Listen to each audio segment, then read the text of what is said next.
প্রিয় বন্ধুরা, আপনারা কি টের পাচ্ছেন যে বাংলাদেশের প্রধান উপদেষ্টা ডক্টর ইউনূসের গদি ঝড় উঠলে যেরকম সাগরের জল টলমল করে বা নদীর জল টলমল করে, ঠিক সেরকম টলমল করতেছে। পেন্টাগন সহ ডিপ স্টেট থেকে চিঠি দিয়েছে, বাংলাদেশে মেসেজ দিয়েছে যে আমরা এখন আর ডক্টর ইউনূসের মতো সরকার চাই না। কারণ তার সময় যে ধরনের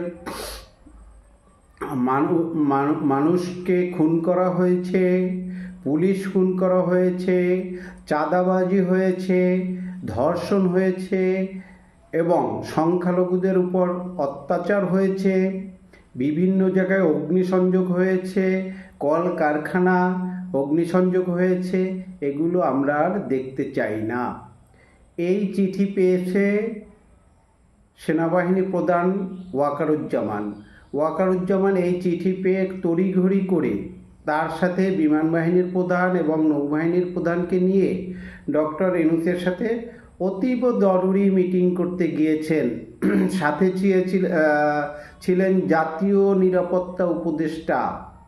ওনাকেও নিত না, কিন্তু উনি এই সংবাদটা সম্পর্কে ওয়াকাবল ছিল। আইন উপদেষ্টা ওখানে যাবেন করে, কিন্তু তাকে সেনাবাহিনীর পক্ষ থেকে বা তিন বাহিনীর পক্ষ থেকে অ্যালাউ করা হয়নি। সেনাবাহিনীর পক্ষ থেকে ডক্টর ইউনূসকে বলা হয়েছে আপনি অতীব তাড়াতাড়ি এর ব্যবস্থা করেন, নতুবা কিন্তু আমরা যদি কোনো পরিস্থিতি খারাপের দিকে যায় আমরা ট্যাকেল দিতে পারবো না। এই হচ্ছে ভিতরের খবর। সুতরাং ইউনূসের গদি কিন্তু খুব টলমলো চলতেছে।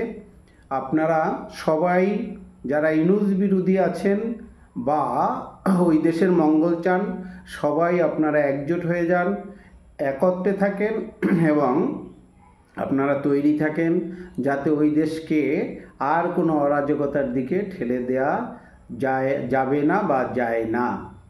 আজকের এ পর্যন্ত, অন্যদিন অন্য কথা আবার হবে।